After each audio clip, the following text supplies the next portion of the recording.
Hello, 5th grade, and welcome to this week's of math. Today we're going to be looking at Spiral Review 3.5 through 5.6, okay? Remember to look carefully at the top of the page to find the number.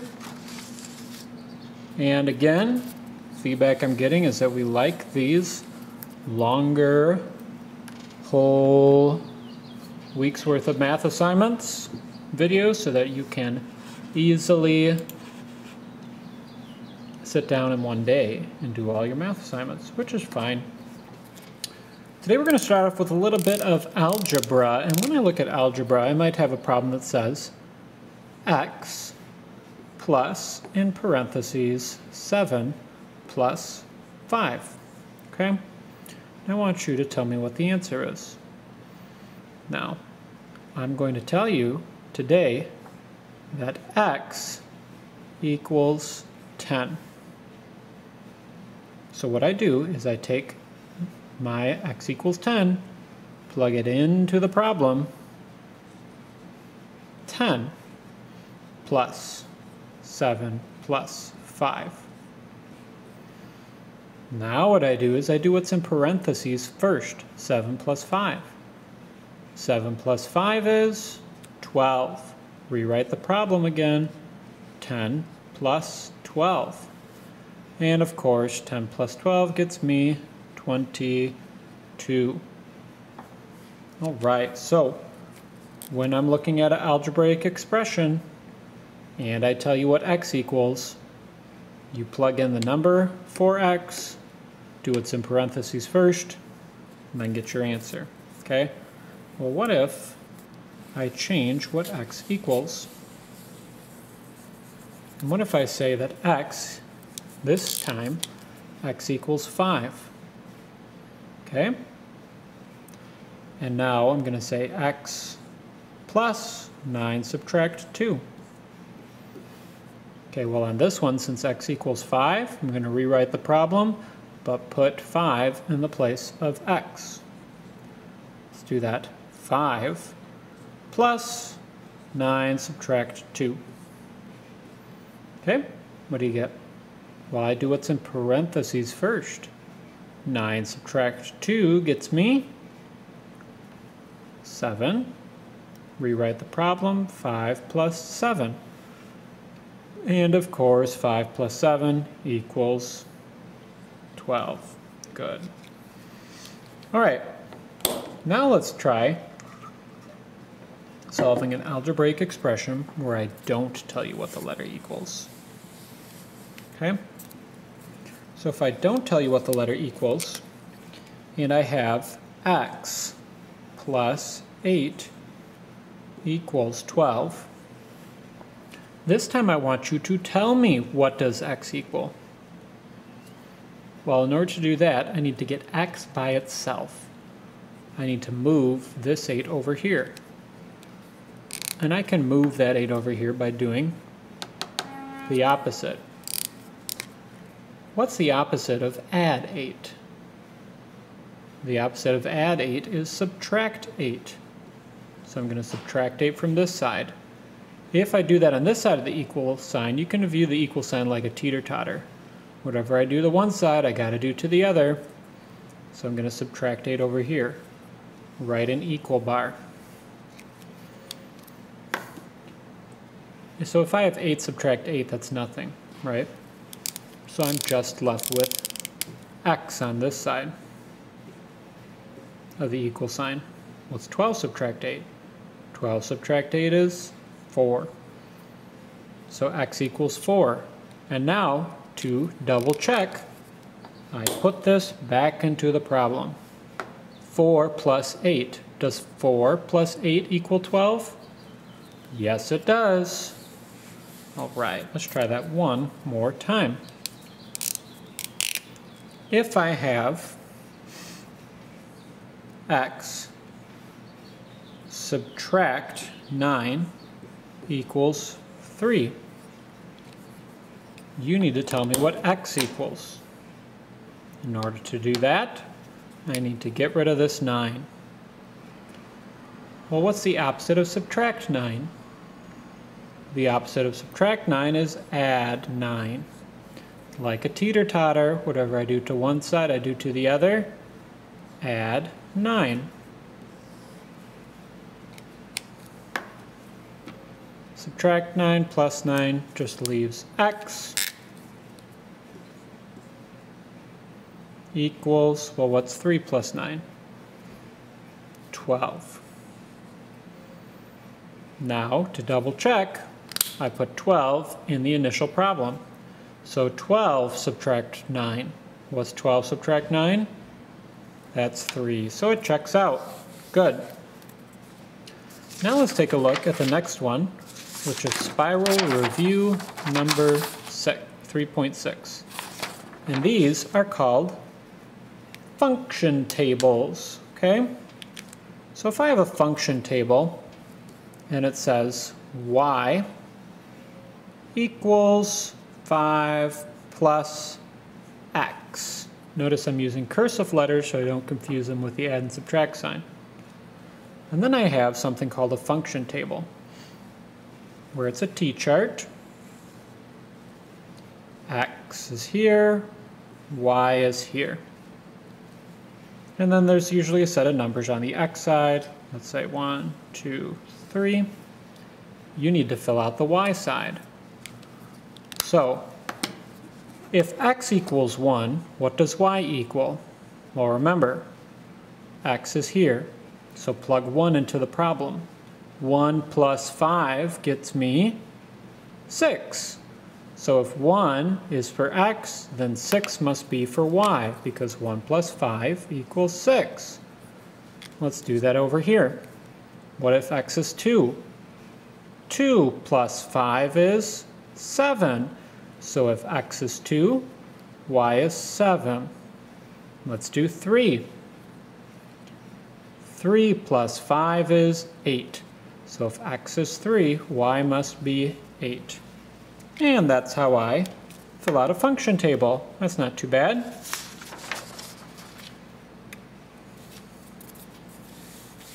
Let's take a look at our next one, which is Spiral Review 4.3.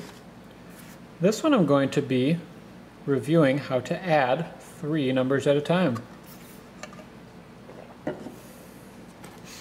So, if I have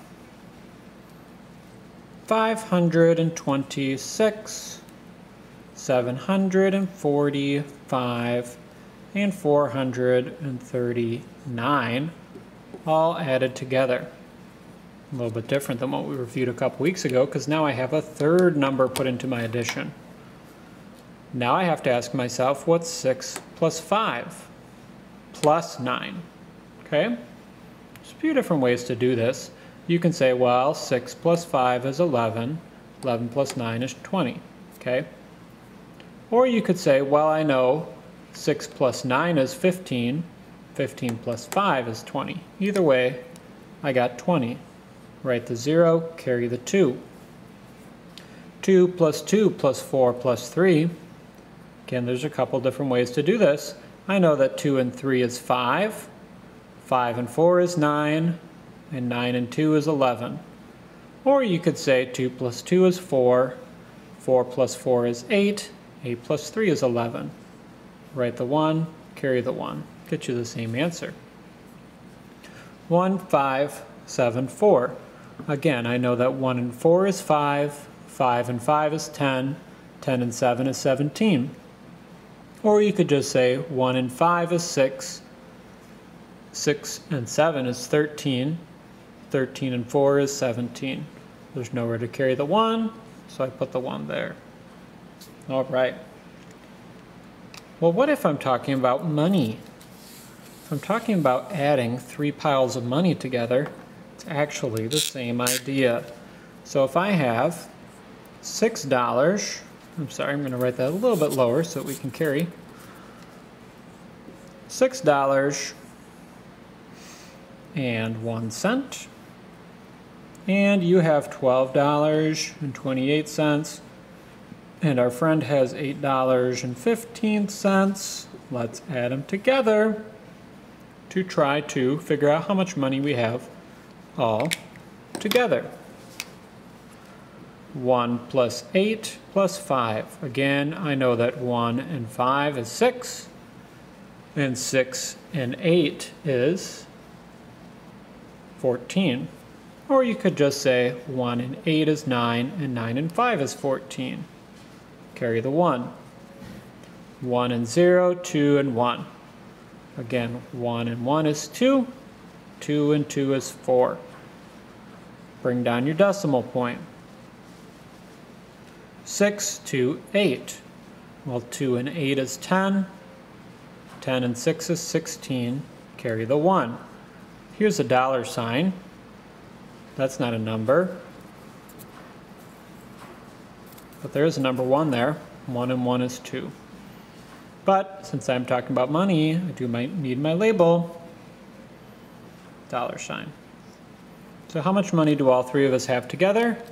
Altogether, we have $26.44. All right.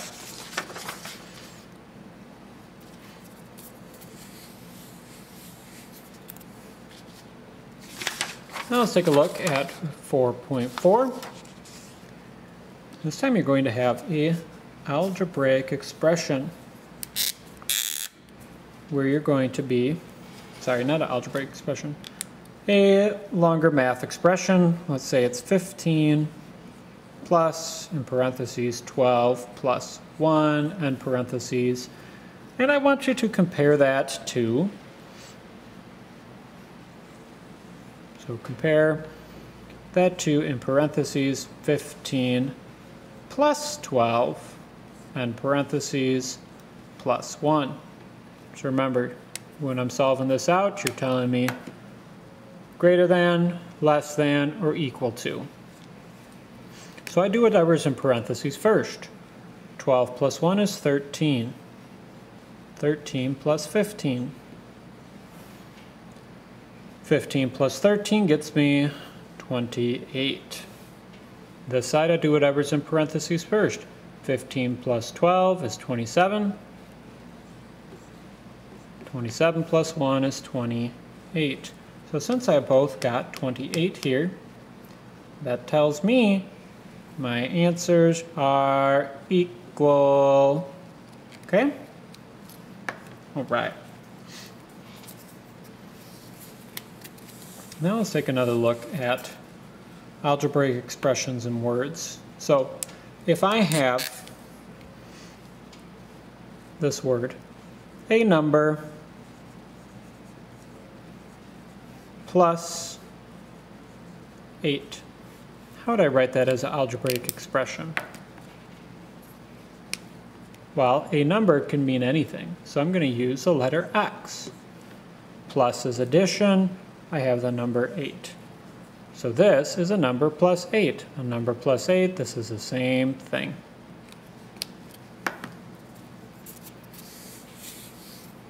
What if we have something that says 5 is reduced by a number? 5 is reduced by a number. Well, start with my number, 5. Reduced means subtraction, and then a number could mean anything, so I like to use X. 5 is reduced by a number. 5 is reduced by a number. And that's how I write it out. Not too bad. Don't always use X's and Y's. Sometimes I might use a different letter. So I might say A plus 6 equals 12. Solve for A. Well, if I'm solving for A, how do I get A by itself? I'm going to get rid of the 6. What's the opposite of add 6? The opposite is subtract 6. Subtract 6. Equal bar. Plus 6 minus 6 gets me nothing, so that just leaves A on this side. Equals 12 subtract 6 is 6. Let's plug it back into the problem, see if it makes sense. Does A equal 6? 6 plus 6, does that 12? Yes, that is 12. So it checks out. Now pull out your last math sheet, looking at 5.6, okay? We're thinking about algebra again, but this time we're thinking about algebra in terms of addition and multiplication, okay? So I'm going to tell you, for the starters, that x equals 8, okay? And so if I give you a problem, y equals 9x. Well, just like we did before, you're going to plug in 8 into the problem. But the problem is, what operation is that? I don't just say 98. In algebra, because the times symbol looks like an X, I get rid of the symbol for times. So I don't write this. I don't say 9 times X, because then you're like 9xx, that doesn't make sense. So instead we just get rid of that symbol and say 9x, but it means multiplication. So if I plug in the multiplication, 9 times 8. And when you do 9 times 8, of course you get 72. So y equals 72, okay? So that's key. Let's practice that again. Still saying x is 8, but if I have a problem that says y equals 2x, I know that x equals 8, but so that there's no operation written there, it means multiplication. So 2 times 8. 2 times 8 is 16. So y equals 16. Okay? All right. Well, what if I don't tell you what the numbers are, and I want you to tell me? We're actually not going to do that this week. So let's practice it the same way one more time. Y equals 6 this time, okay? So if I'm going to tell you that x equals 54, subtract 9y, and I'm telling you y equals 6. What you do is you plug 6 in for your y, rewrite the problem, 54 subtract 9 times 6. 9 times 6 is 54. I'm leaving this, I haven't done it yet. 54 subtract 54 is 0. So in this example, x equals 0. First plug in what the letter is for algebra, do multiplication first, and then do your subtraction. Because if I would have done my subtraction first, I would have gotten the wrong answer, right? 54 subtract 9 would have been 45. 45 times 9, that's not 0. So I have to do the multiplication first, then do the subtraction. All right, 5th grade. Put that into practice on your 5 math worksheets today. Be sure to bring any questions to our Zoom call.